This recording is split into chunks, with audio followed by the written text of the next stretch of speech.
ഞാൻ വളരെ സന്തോഷത്തോടുകൂടെ സ്തോത്രം ചെയ്യുന്നു. നിങ്ങളുടെയൊക്കെ പ്രാർത്ഥനയുടെ ഫലമായി കഴിഞ്ഞ ആഴ്ചയിൽ ഞങ്ങൾ ക്ഷേമത്തോടെ ഇവിടെ എത്തിച്ചേരാനിടയായി. തുടർമാനമായ മണിക്കൂറുകളുടെ യാത്ര നമുക്കത്ര പരിചയമില്ലാത്തത് കൊണ്ട് അതെല്ലാം ചെറുതായി ബാധിച്ചു. എങ്കിലും അത് ഇന്നെല്ലാം റിക്കവർ ചെയ്ത് വരുന്നു. സാധാരണ കൂടിയ ദൂരം യാത്ര ചെയ്തിട്ടുള്ളതൊക്കെ ഗൾഫ് രാജ്യങ്ങളിലേക്ക് മാത്രമാണ്. 4 മണിക്കൂറോ 4.5 മണിക്കൂറോ മാക്സിമം കൊണ്ടെല്ലാം തീരും. ഇത് 24 മണിക്കൂറുകളോളം നമ്മൾ യാത്ര ചെയ്യുന്നത് വാസ്തവത്തിൽ നമുക്ക് അസഹനീയമായ ഒരു കാര്യമാണ്. വെറുതെ കുത്തിയിരിക്കണെങ്ങനെ സാഹചര്യങ്ങൾക്ക് നമുക്ക് അനുകൂലമായതല്ലല്ലോ. ഓക്കെ, എനിവേ എന്തായാലും അതൊരു എക്സ്പീരിയൻസ് ആയി. ഇവിടെ വന്നു, കുഞ്ഞുങ്ങളെ കാണാനിടയായി. അവരോടൊരുമിച്ചാണ് ഇപ്പോഴ്. പുറത്തേക്ക് മീറ്റിങ്ങുകൾക്ക് ഞാൻ ഈ 14-ാം തീയതി പോവും. അത് നമ്മുടെ നയാഗ്ര വാട്ടർഫാൾസിനടുത്താണ്. അവിടെ 3 ദിവസത്തെ മീറ്റിംഗ് ഉണ്ട്. ഒരു റിട്രീറ്റുമായി ബന്ധപ്പെട്ടൊരു സഭ നടത്തുന്ന സെമിനാറും സഭായോഗവുമാണ്. അങ്ങനെ അതിനുവേണ്ടി 14-ാം തീയതി പോകും. 14, 15, 16 അങ്ങനെയൊക്കെ കാര്യങ്ങൾ ഓടിക്കൊണ്ടിരിക്കുന്നു. എങ്കിലും നിങ്ങൾ പ്രാർത്ഥന പിന്നെയും ഞാൻ ചോദിക്കുന്നു. കാരണം ദൈവം ഇവിടെ ശരീരത്തിന് വേണ്ടത്ര ആരോഗ്യവും ബലവും എല്ലാം തരേണ്ടത്. നിങ്ങളെല്ലാം വീണ്ടും ഓൺലൈനിൽ കാണാൻ കഴിഞ്ഞതിൽ വലിയ സന്തോഷമുണ്ട്. അതൊരു വലിയ അനുഭവമാണ്. കാരണം നമ്മൾ സാധാരണ ഓൺലൈൻ ക്ലാസ് ആണെങ്കിലും അതെല്ലാം നമ്മൾ തമ്മിലുള്ള ഇരിക്കുന്ന സ്ഥലങ്ങൾ തമ്മിലുള്ള ദൂരം വളരെ കുറവാണ്. ഇന്ന് നേരെ തിരിച്ചുമാണ്. അപ്പൊ പിന്നെയും നിങ്ങളെല്ലാം കാണാൻ കഴിഞ്ഞതിൽ അതീവ സന്തോഷമുണ്ട്. പ്രത്യേകിച്ചും അഭിസാറ് കുടുംബം, എല്ലാ വിദ്യാർത്ഥികളും വിദ്യാർത്ഥിനികളും എല്ലാവർക്കായും ഞാൻ ദൈവത്തെ സ്തുതിക്കുന്നു. നമ്മൾ വെളിപ്പാട് പുസ്തകം 17-ഉം 18-ഉം പഠിച്ചു കഴിഞ്ഞിരിക്കുകയാണ്. ഇന്ന് നമ്മൾ പഠിക്കുന്നത് 19-ാം അധ്യായമാണ്. ചാപ്റ്റർ 19. ഈ 19-ാം അധ്യായത്തിൽ 3 പ്രധാനപ്പെട്ട കാര്യങ്ങളാണ് നമുക്ക് പഠിക്കാനുള്ളത്. 3 പ്രധാനപ്പെട്ട കാര്യങ്ങളാണ് നമുക്ക് പഠിക്കാനുള്ളത്. അതേതൊക്കെയാണെന്ന് ചോദിച്ചാൽ, 1, കുഞ്ഞാടിന്റെ കല്യാണം, ദ മാരേജ് ഓഫ് ദ ലാം. അതാണ് വെളിപ്പാട് 19-ലെ 1-ാം സംഭവം, കുഞ്ഞാടിന്റെ കല്യാണം. നമ്മളതിന്റെ ഹെഡിങ് എഴുതി വെക്കുക. എന്നിട്ട് 19-ാം അധ്യായം 6, 7, 8 വാക്യങ്ങൾ ഒരാൾ വായിക്കുക. വെളിപ്പാട് 19-ന്റെ 6 മുതൽ 8 വരെ. അപ്പോൾ വലിയ പുരുഷാരത്തിന്റെ ഘോഷം പോലെയും പെരുവെള്ളത്തിന്റെ ഇരച്ചിൽ പോലെയും തകർത്ത ഇടിമുഴക്കം പോലെയും ഞാൻ കേട്ടത്, ഹല്ലേലൂയ, സർവശക്തിയുള്ള നമ്മുടെ ദൈവമായ കർത്താവ് രാജിത്വം ഏറ്റിരിക്കുന്നു. നാം സന്തോഷിച്ച് ഉല്ലസിച്ച് അവന് മഹത്വം കൊടുക്കുക. കുഞ്ഞാടിന്റെ കല്യാണം വന്നുവല്ലോ, അവന്റെ കാന്തയും തന്നെത്താൻ ഒരുക്കിയിരിക്കുന്നു. അവൾക്ക് ശുദ്ധവും ശുഭ്രവുമായ വിശേഷ വസ്ത്രം ധരിക്കുവാൻ കൃപ ലഭിച്ചിരിക്കുന്നു. ആ വിശേഷ വസ്ത്രം വിശുദ്ധന്മാരുടെ നീതി പ്രവൃത്തികൾ തന്നെ. മതി, താങ്ക് യു. അപ്പൊ വെളിപ്പാട് 19-ലെ 1-ാം സംഭവം കുഞ്ഞാടിന്റെ കല്യാണമാണ്. അപ്പൊ അതിന് പല ചോദ്യങ്ങളുണ്ട്. പല ചോദ്യങ്ങൾ അവിടെ വരും. ഒന്ന്, ഇതെവിടെ വെച്ചാണ്? ഇത് എന്താണ് കുഞ്ഞാടിന്റെ കല്യാണം എന്ന് പറഞ്ഞാൽ? എന്താണ് ഒന്നാമത്തെ ചോദ്യം. കല്യാണം എന്ന പദം കൊണ്ട് ഉദ്ദേശിക്കുന്നത് ഒരു പ്രതീകാത്മകമായ കാര്യമാണ്.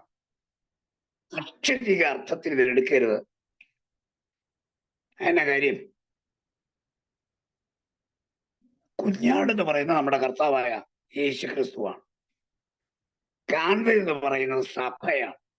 സഭ എന്ന് പറഞ്ഞ ഒരാളല്ല, കോടാനുകൂടി ദൈവമക്കളാണ്. ഈ ദൈവമക്കളെല്ലാം കൂടെ കുഞ്ഞാട് കല്യാണം കഴിക്കുമെന്ന് പറഞ്ഞാൽ അതിന്റെ അർത്ഥം അക്ഷരീക തലത്തിലല്ല, അതിനെ നമ്മൾ മനസ്സിലാക്കാൻ വേണ്ടി പരിശുദ്ധാത്മാവ് ഉപയോഗിക്കുന്ന ഒരു പ്രതീകാത്മക പ്രയോഗമാണ് കല്യാണം. അപ്പൊ ചോദിക്കാം, കല്യാണം എന്നാൽ എന്ത്? ഒരു യുവാവും യുവതിയും പരസ്പരം ഒന്നായിത്തീരുന്ന ചടങ്ങാണ് വിവാഹം എന്ന് പറയുന്നത്. പിന്നെ അവർ മേലാൽ രണ്ടല്ല, ഒന്നത്രേ. ആ ഒന്നാകലാണ് കല്യാണം. അപ്പൊ കുഞ്ഞാടും സഭയും കല്യാണം കഴിച്ചാൽ സഭയ്ക്ക് അന്നുവരെ ഇല്ലാതിരുന്ന പദവികൾ, അവകാശങ്ങൾ എല്ലാം കുഞ്ഞാടിനോടൊപ്പം സഭയ്ക്ക് ലഭിക്കുന്ന ഒരു ശുഭമുഹൂർത്തത്തിലെ ആ ചടങ്ങിനെയാണ് കല്യാണം എന്ന് പറയുന്നത്. എന്താണ് വിവാഹത്തിൽ സംഭവിക്കുന്നത്? ഒരു പെൺകുട്ടി വരന്റെ അടുക്കൽ വന്ന് ഉഭയസമ്മതത്താൽ അവരെ ഒന്നാകുമ്പോൾ അന്നു മുതൽ വരന്റെ എല്ലാറ്റിന്മേലും, വരന്റെ സമ്പത്തിന്മേലും അവന്റെ സകലത്തിന്മേലും അവൾക്ക് പങ്കാളിത്തം നൽകുന്ന ചടങ്ങാണ് വിവാഹം. ആ അർത്ഥത്തിലാണ് നമ്മൾ എടുക്കേണ്ടത്. വരന്റെ വീട് അവളുടെ കൂടെ വീടായി മാറും. വരന്റെ ആസ്തികൾ അവിടെ ആസ്തിയായിട്ട് മാറും. വരന്റെ അവനുള്ള സാമൂഹ്യ പദവികൾ, അതിന്റെ പങ്കാളിത്തം ഒക്കെ ഉണ്ടാവും. ഇത് തന്നെയാണ് കുഞ്ഞാടിന്റെ കല്യാണത്തിന് സംഭവിക്കുന്നത്. കുഞ്ഞാടെന്ന് വിളിക്കപ്പെടുന്ന നമ്മുടെ കർത്താവിന് എന്തെല്ലാം ഉണ്ടോ അതെല്ലാം സഭയുടേത് കൂടെയായി മാറും. അധികാരം, ചുമതലകൾ, പദവികൾ, ആസ്തികൾ എല്ലാം സഭയ്ക്ക് തത്തുല്യ പങ്കാളിത്തം ലഭിക്കും. തത്തുല്യ പങ്കാളിത്തം. അതിനുവേണ്ടി സ്വർഗത്തിൽ ക്രമീകരിച്ചിരിക്കുന്ന ഒരു ചടങ്ങാണ് കുഞ്ഞാടിന്റെ കല്യാണം. അങ്ങനെ അത് മനസ്സിലാക്കാവൂ. അല്ലാതെ നമ്മുടെ പല കവികളും എഴുതുന്ന പോലെ കുഞ്ഞാട്, കല്യാണം, മണവാട്ടി, ഇതൊക്കെ നല്ല പ്രയോഗങ്ങളാണ്. എന്നാൽ മണയറ, മണവറ എന്നീ പ്രയോഗങ്ങൾ വിളിക്കലല്ല. വാസ്തവത്തിൽ വെളിപ്പാട് പുസ്തകത്തിലില്ല. ഞാൻ പറഞ്ഞത് മനസ്സിലായല്ലോ? അവർ രണ്ടുപേരും കൂടെ ഒന്നിച്ച് പിന്നെ മുറിക്കകത്ത് കയറി കഥടച്ചിരിക്കുകയല്ല. ആ പ്രയോഗം നമ്മൾ ഉണ്ടാക്കിയതാ. കല്യാണം എന്ന ചടങ്ങ് കൊണ്ട് ഉദ്ദേശിക്കുന്നത് അവർ രണ്ടുപേരും ഒന്നായിത്തീരുന്ന ആ നിമിഷത്തെയാണ് കല്യാണം കൊണ്ട് അർത്ഥമാക്കുന്നത്. കുഞ്ഞാടിന്റെ എല്ലാം സഭയുടേതാകുന്നു. സഭ കുഞ്ഞാടിന്റെ വകയായി മാറുന്നു. എല്ലാ അധികാരവും, എല്ലാ മഹത്വകരമായ പദവികളും കുഞ്ഞാട് സഭയ്ക്ക് പങ്കുവെക്കുന്നു. ഇതാണ് അതുകൊണ്ട് ഉദ്ദേശിക്കുന്നത്. അല്ലാത്ത കാര്യങ്ങളൊക്കെ, ഉദാഹരണത്തിന് ഹിന്ദു മതത്തിൽ കൃഷ്ണനും രാധയും തമ്മിലുള്ള അവരെ ആ രീതിയിൽ ചിത്രീകരിക്കുന്ന നിരവധി ഭാഗങ്ങളുണ്ട്. അത്തരം വർണ്ണനകൾ ഒന്നും തന്നെ സഭയും ക്രിസ്തുവുമായി ഇണങ്ങുന്നതല്ല. അതിപ്പോഴും ഓർത്തിരിക്കണം. ശിവനും പാർവതിയും കൃഷ്ണനും രാധയും ഒന്നും സഭയ്ക്കും ക്രിസ്തുവിനും ഒരിക്കലും ഇണങ്ങുന്ന പ്രയോഗങ്ങളല്ല. ഞാൻ പേര് പറയുന്നില്ല. പണ്ട് നമുക്കിടയിൽ ഒരു കവി അത്തരത്തിൽ ഉപമിച്ചുകൊണ്ട് എഴുതിയിട്ടുണ്ട്. കൃഷ്ണനും രാധയും പോലെ, ശിവനും പാർവതിയും പോലെ, ക്രിസ്തുവും മണവാട്ടിയും. ആ പ്രയോഗം തന്നെ അനാത്മീകമാണ്, തെറ്റാണ്, നമുക്ക് ഉപയോഗിക്കാൻ പറ്റിയ പ്രയോഗം അല്ലവേ അല്ല. അപ്പൊ കല്യാണം എന്നത് മാത്രം നമ്മൾ എടുക്കണം. കല്യാണം നടക്കുന്നത് എവിടെ? ഇനി അടുത്തത് എന്താണ് കല്യാണം എന്ന് ഞാൻ പറഞ്ഞു. രണ്ടാമത്തെ ചോദ്യം, കല്യാണം എവിടെ? ഉത്തരം അവിടെ തന്നെയുണ്ട്, സ്വർഗത്തിൽ. ഈ സ്വർഗത്തിലാണ് ഈ സന്തോഷം ഉണ്ടായത്. 6-ാം വാക്യത്തിന്റെ തുടക്കത്തിൽ പറയുന്നു. അപ്പൊ കല്യാണം എവിടെ വെച്ച് നടക്കുന്നു? സ്വർഗത്തിൽ നടക്കുന്നു. സ്വർഗത്തിൽ വലിയൊരു ശബ്ദം ഉണ്ടായി, ഹല്ലേലൂയ മഹാഘോഷം ഉണ്ടായി, പ്രഖ്യാപനമുണ്ടായി, കുഞ്ഞാടിന്റെ കല്യാണം വന്നുവല്ലോ. അപ്പൊ വിവാഹം എവിടെ? സ്വർഗത്തിൽ. നമ്മുടെ ഇടയില് കർത്താവിന്റെ വരവിനെ സംബന്ധിച്ച് തെസ്സലോനിക്ക ലേഖനത്തിലെ വാക്യത്തിന്റെ അടിസ്ഥാനത്തിൽ ചിലർ കുഞ്ഞാടിന്റെ കല്യാണം മധ്യാകാശത്തിലാണെന്ന് ധരിക്കുന്നു. അത് തെറ്റാണ്. നമുക്ക് 1 തെസ്സലോനിക്കർ 4-ാം അധ്യായം 16 മുതൽ ഒന്ന് വായിച്ചാട്ടെ. 16 മുതൽ 17 വരെ.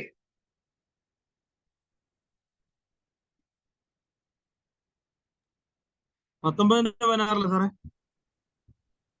1 തെസ്സലോനിക്കർ 4-ാം അധ്യായം 16 മുതൽ 18-17 വരെ.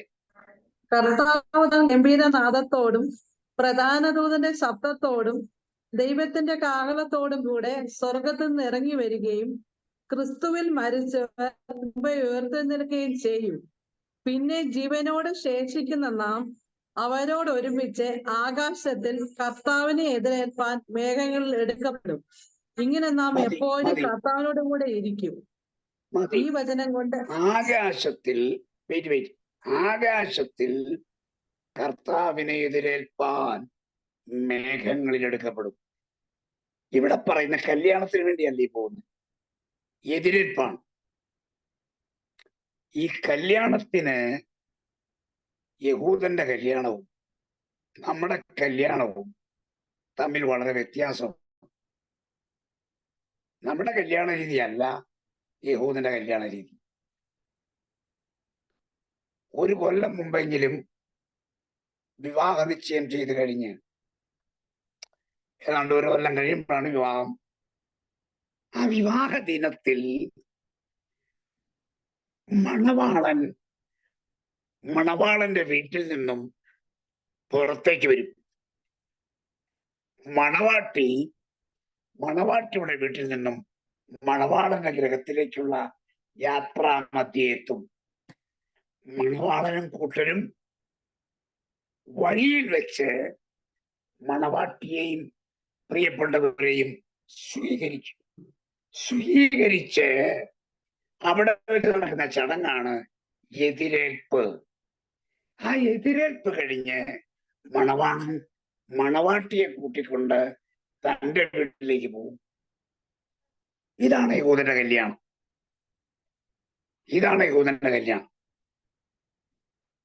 അപ്പം ആകാശത്തിൽ എതിരേൽപ്പ് നടക്കുന്നു എന്ന് പറഞ്ഞാൽ അതിന്റെ അർത്ഥം സഭ ഭൂമിയിൽ നിന്നും എടുക്കപ്പെട്ട് മധ്യാകാശത്തിൽ കർത്താവ് ഇറങ്ങി വരും. ഇവിടെ എഴുതിയിട്ടുണ്ട്, ഇറങ്ങി വരും. സഭ കരേറി ചെല്ലും. ഇരുകൂട്ടരും മധ്യാകാശത്തിൽ വെച്ച് കണ്ടുമുട്ടി എതിരേറ്റ് സഭയെ സ്വർഗത്തിലേക്ക്, പിതാവിന്റെ ഭവനത്തിലേക്ക് കർത്താവ് കൂട്ടിക്കൊണ്ടുപോകും. ഇതാണ് എതിരേൽപ്പ്. അതുകൊണ്ട് കല്യാണം ഒരിക്കലും മധ്യാകാശത്തിലല്ല. അത് വേദപുസ്തക പ്രകാരമുള്ള കാഴ്ചപ്പാടല്ല.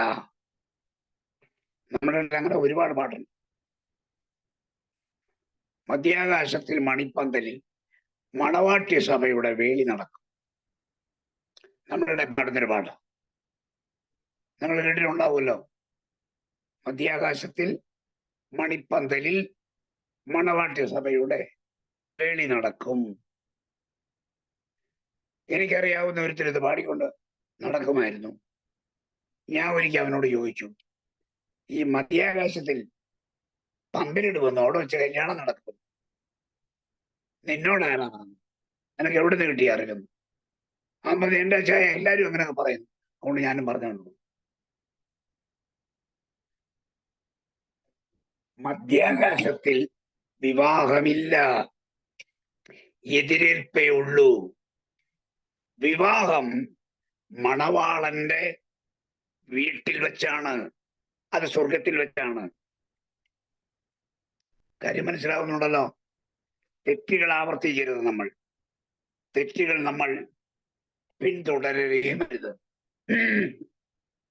ആരെങ്കിലും അങ്ങനെ പാടിയാൽ നമ്മളത് തിരുത്തണം.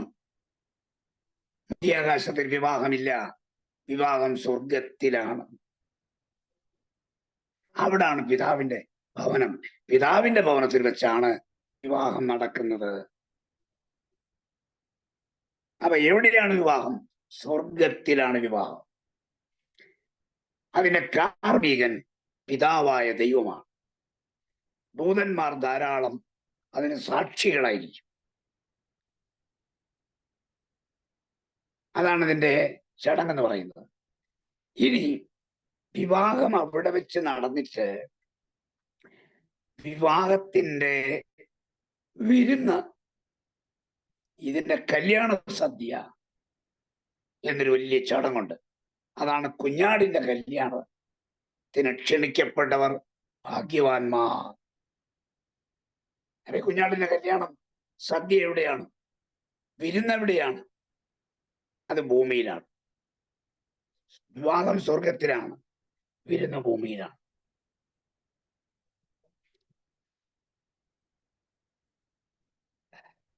കർത്താവ് തന്നെ പറഞ്ഞു, സ്വർഗരാജ്യത്തിൽ കിഴക്ക് നിന്നും വടക്ക് നിന്നും തെക്ക് നിന്നും പടിഞ്ഞാറ് നിന്നും അനേകർ ദൈവരാജ്യത്തിൽ പന്തിക്കിരിക്കും. ആരോടുകൂടെ? അബ്രഹാമിനോടും ഇസ്ഹാക്കിനോടും യാക്കോബിനോടും കൂടെ. അപ്പൊ കല്യാണം സ്വർഗത്തിലാണ്, വിരുന്ന് ഭൂമിയിലാണ്. അത് 1000 ആണ്ട് വാഴ്ചയിലാണ് നടക്കുന്നത്. കല്യാണ വിരുന്ന് നടക്കുന്നത് 1000 ആണ്ട് വാഴ്ചയിലാണ്. അതിലാരൊക്കെ പങ്കെടുക്കും? പഴമ പിതാക്കന്മാരുണ്ട്. മണവാളന്റെ വീട്ടുകാരെ പഴമ പിതാക്കന്മാരുണ്ട്. 1000 ആണ്ട് വാഴ്ചയിൽ പ്രവേശനം ലഭിച്ച എല്ലാവരും അതിൽ പങ്കാളികളായിരിക്കും. 1000 ആണ്ട് വാഴ്ചയിൽ പ്രവേശിക്കാൻ ഭാഗ്യം ലഭിച്ച എല്ലാവരും അതിനെ പങ്കാളികളുമായിരിക്കും.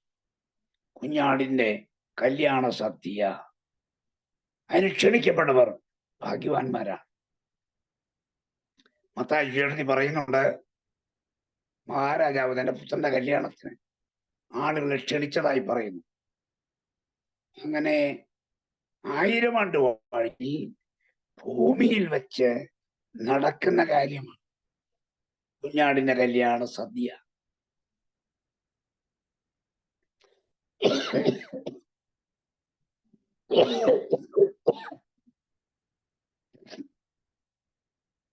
അതാണ് കുഞ്ഞാടിന്റെ കല്യാണ സദ്യ. അപ്പൊ കല്യാണം എന്നാൽ എന്ത്? എവിടെ വെച്ച് നടക്കുന്നു?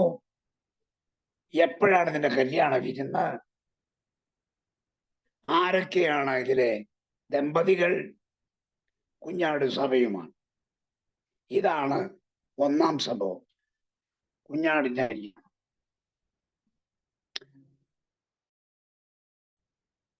രണ്ടാമത്തെ സംഭവം മഹത്വ പ്രത്യക്ഷതയാണ്. എഴുതുക, മഹത്വ പ്രത്യക്ഷത.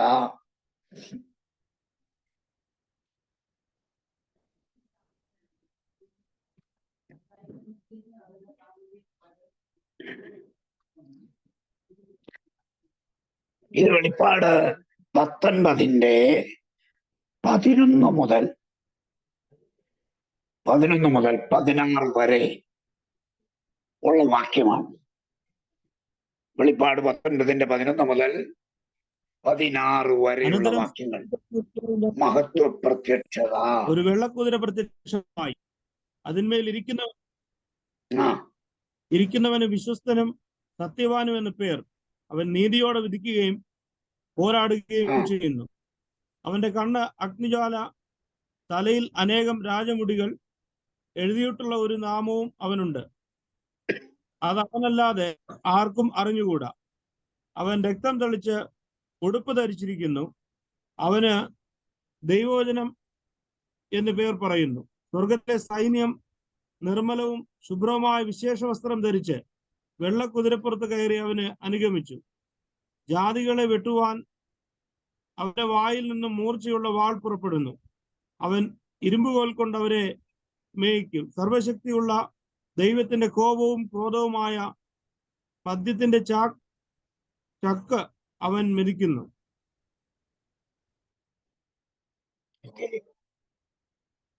കംപ്ലീറ്റ് ആയില്ലല്ലോ. രാജാതിരാജാവും കർത്താതി കർത്താവും എന്ന നാമം അവന്റെ ഉടുപ്പിന്മേലും തുടമേലും എഴുതിയിരിക്കുന്നു. ഇങ്ങനെയാണ് മഹത്വ പ്രത്യക്ഷത എന്ന് പറയുന്നത്. മഹാപീഡനത്തിന്റെ ഒടുവിൽ കർത്താവ് ഭൂമിയിലേക്ക് തേജസ്സോടുകൂടെ ഇറങ്ങി വരികയാണ്. ആ വരവാണ് ഈ പറഞ്ഞേക്കുന്നത്. ആ ഇറങ്ങി വരവിൽ കുഞ്ഞാടിന്റെ പേരെഴുതിയിട്ടുണ്ട്, വചനം എന്ന പേര്. അവന്റെ രക്തം തെളിച്ച ഉടുപ്പ്, അനേക രാജമുടികൾ. ഇത് എവിടേക്കാ കർത്താവ് ഇറങ്ങി വരുന്നറിയാമോ? കർത്താവ് ഇറങ്ങി വരുന്നത് ഒലിവ് മലയിലാണ്. നമുക്കറിയാവുന്ന കാര്യമാണ്. എങ്കിലും റെഫറൻസ് അറിഞ്ഞു കൊടുത്തവരുണ്ടെങ്കിൽ സക്കരിയ പ്രവാചകന്റെ പുസ്തകം 14 അധ്യായം അതിന്റെ 4 വാക്യം. സക്കരിയാവ് 14:4.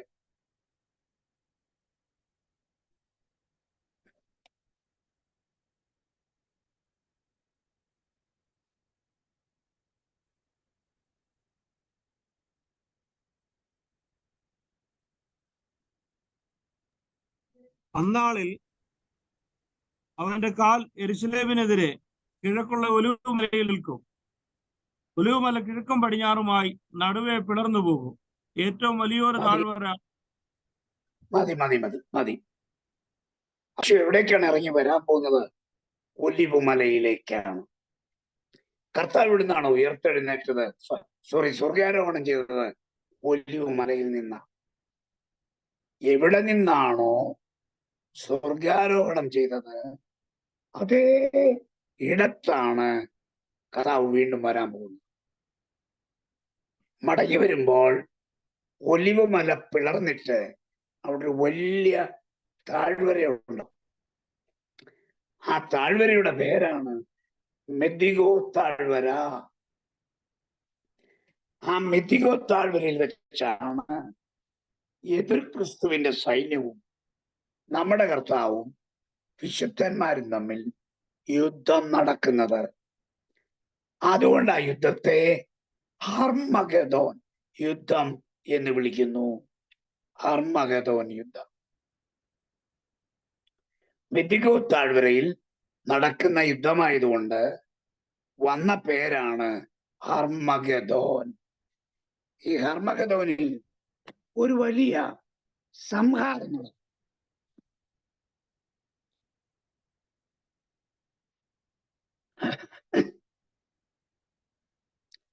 വെളിപ്പാട്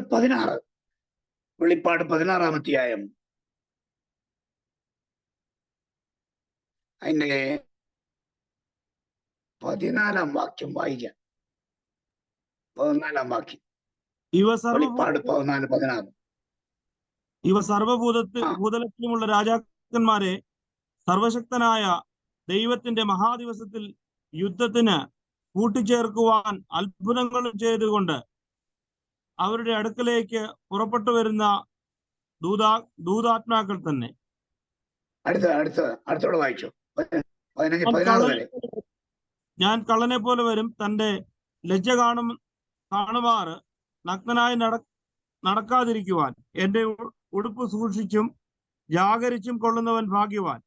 അവ അവരെ എബ്രായ ഭാഷയിൽ അർമഗദോൻ എന്നു പേരുള്ള സ്ഥലത്തിൽ കൂട്ടിച്ചേർത്തു. മതി. അപ്പോ കർത്താവ് തന്നെ മഹത്വപ്രത്യക്ഷത്തിൽ ഇറങ്ങി വരുന്നത് ഒലിവ് മലയിലാണ്. ഒലിവ് മലയിൽ അന്നേ ദിവസം ഒരു വലിയ താഴ്വര ഉളവായി വരും. ആ താഴ്വരയിൽ മഹായുദ്ധം നടക്കും. ആരൊക്കെ തമ്മിൽ? കർത്താവും സൈന്യവും തമ്മിലും എതിർ ക്രിസ്തുവിന്റെ സൈന്യവും തമ്മിലും. ആ യുദ്ധത്തിന്റെ ഫലം എന്ത്? വെളിപ്പാട് 19 17 മുതൽ 17-18. വെളിപ്പാട് 19-17. ഒരു ദൂതൻ സൂര്യനിൽ നിൽക്കുന്നത് ഞാൻ കണ്ടു. അവൻ ആകാശമധ്യേ പറക്കുന്ന സകല പക്ഷികളോടും രാജാക്കന്മാരോടും മാംസവും സഹസ്രാബ്ദവന്മാരമായ മാംസവും വീരന്മാരുടെ മാംസവും കുതിരകളുടെയും കുതിരപ്പുറത്ത് ഇരിക്കുന്നവരുടെ മാംസവും സ്വതന്ത്രന്മാരും ദാസന്മാരും ചെറിയവരും വലിയവരുമായ എല്ലാവരുടെയും മാംസം തിന്നുവാൻ മഹാദൈവത്തിന്റെ അത്താഴത്തിന് വന്നുകൂടുവീൻ എന്ന് ഉറക്ക വിളിച്ചു പറഞ്ഞു. നടക്കുന്ന യുദ്ധം വലിയ സംഹാരമാണ്. അതുകൊണ്ട് പക്ഷികളോട് വിളിച്ചു പറയുക, കാട്ടുമൃഗങ്ങളോടും പക്ഷികളോടും പറയുക, മഹാദൈവത്തിന് അത്താഴത്തിന് വന്നുകൂടാൻ. ആരുടെ മാംസം അവിടെ വീഴുന്നേ? രാജാക്കന്മാർ, സഹസ്രാധിപന്മാർ, വീരന്മാർ, കുതിരകൾ യുദ്ധത്തിന് ഉപയോഗിക്കുന്നുണ്ട്, എല്ലാം കൊല്ലപ്പെടും. അപ്പോ മഹത്വ പ്രത്യക്ഷയോടനുബന്ധമായി ഹർമഗദോൻ യുദ്ധം നടക്കും. ഹർമഗദോൻ യുദ്ധത്തിൽ അനേകായിരങ്ങൾ കൊല്ലപ്പെടും. ഇനി വെളിപ്പാട് 19 അവസാനത്തെ സംഭവം ആന്റി ക്രൈസ്റ്റിനെയും കള്ളപ്രവാചകനെയും പിടിച്ച് ഗന്ധകത്തി പോയി തള്ളിടുന്നത്. അതിലൂടെ മഹാപീഡനകാലം അവസാനിക്കും. വായിക്കാം നമുക്ക്. വെളിപ്പാട് 19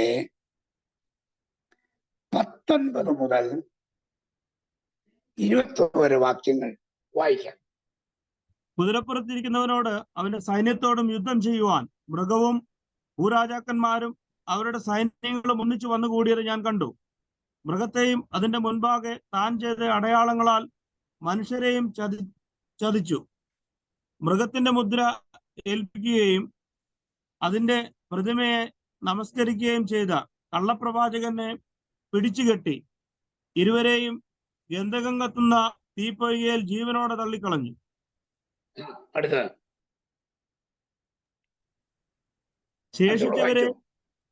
ശേഷിച്ചവരെ കുതിരപ്പുറത്തിരിക്കുന്നവന്റെ വായിൽ നിന്നും പുറപ്പെടുന്ന വാൾ കൊണ്ട് കൊന്ന് അവരുടെ മാംസം തിന്നു.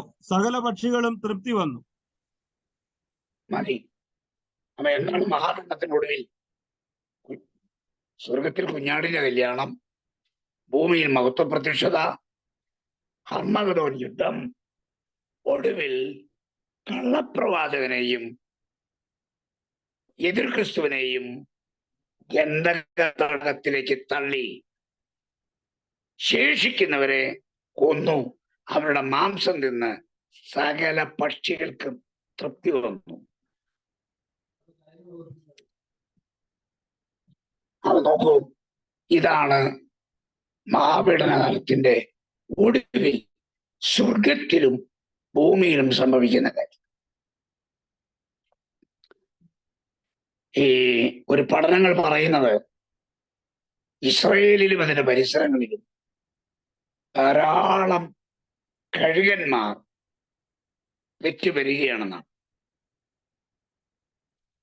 എന്താ അങ്ങനെ പറയുന്നതിന് കാരണം എന്ന് ചോദിച്ചാൽ, ഇപ്പൊ നമ്മളിവിടെ വായിച്ചില്ലേ, ഈ കൊല്ലപ്പെടുന്നവരുടെ മുഴുവൻ മാംസം തിന്നാൻ നമ്മുടെ നാട്ടിലെ കാക്കയല്ല പോകുന്നത്, ഈ കഴുകന്മാരാ പോകുന്നത്. മനുഷ്യമാംസം ഇതുപോലെ ഭക്ഷിക്കുന്ന വേറൊരു പക്ഷി. അപ്പോ അതിനുള്ള സമയം അടുത്തുകൊണ്ടിരിക്കുകയാണ്. മഹത്വ പ്രത്യക്ഷതയുടെ സമയം, മഹാപീഡനത്തിന്റെ സമയം, നമ്മുടെ കർത്താവിന്റെ തേജസ്കരിക്കപ്പെട്ട രൂപം പ്രത്യക്ഷപ്പെടുന്നതിന് സമയം, എല്ലാം സമാഗതമായിരിക്കും. വെളിപ്പാട് പുസ്തക പഠനം നമ്മുടെ ആത്മീയ ജീവിതത്തിൽ പ്രത്യാശ വർദ്ധിക്കണം. ആത്മീയ ജീവിതത്തിൽ കർത്താവിനോട് അടുത്തിരിക്കുന്നുവെന്ന് നമുക്കെല്ലാം പൂർണ്ണ ബോധ്യം ഉണ്ടാകും. ഇത് പഠിക്കുന്ന അതുകൊണ്ടാണ്. തലയിൽ കുറെ അറിവുണ്ടാക്കുകയല്ല, ഇതൊക്കെ സത്യമാ സംഭവിക്കാൻ പോവുകയും. ഈ നാളുകളിൽ നമുക്ക് അതിനു വേണ്ടി ഒരുങ്ങേണ്ടത് ആവശ്യമുണ്ട്. നമുക്കതിനു വേണ്ടി തയ്യാറാകും. നമ്മളിത് പഠിച്ച കാര്യങ്ങളിൽ എന്തെങ്കിലും റെഫറൻസ് എഴുതാതെ പോയി, എന്തെങ്കിലും കാര്യങ്ങൾ നിങ്ങൾക്ക് പറയാനും ചോദിക്കാനുമുണ്ടെങ്കിൽ ഞങ്ങൾക്ക് ഒരല്പ നിമിഷങ്ങളുണ്ട്, അത് ചോദിക്കാൻ. ഇല്ലെങ്കിൽ നമ്മൾ അവസാനിപ്പിക്കുകയും ചെയ്യും. ഒലിവുമല യേശു ക്രിസ്തു വന്ന് നിൽക്കുന്ന ഒരു സ്ഥലത്തിന്റെ പേര് പറഞ്ഞായിരുന്നല്ലോ, താഴ്വരയുടെ. വരുന്ന ഒലിവുമലയിലാണ്. ഉടനെ മല പിളർന്ന് അവിടെ ഒരു താഴ്വര ഉണ്ടാവും, രണ്ടായി മാറിപ്പോകും. ആ താഴ്വരയ്ക്ക് മെദിഗോ താഴ്വര, മെദിഗോ താഴ്വര. Thank you sir.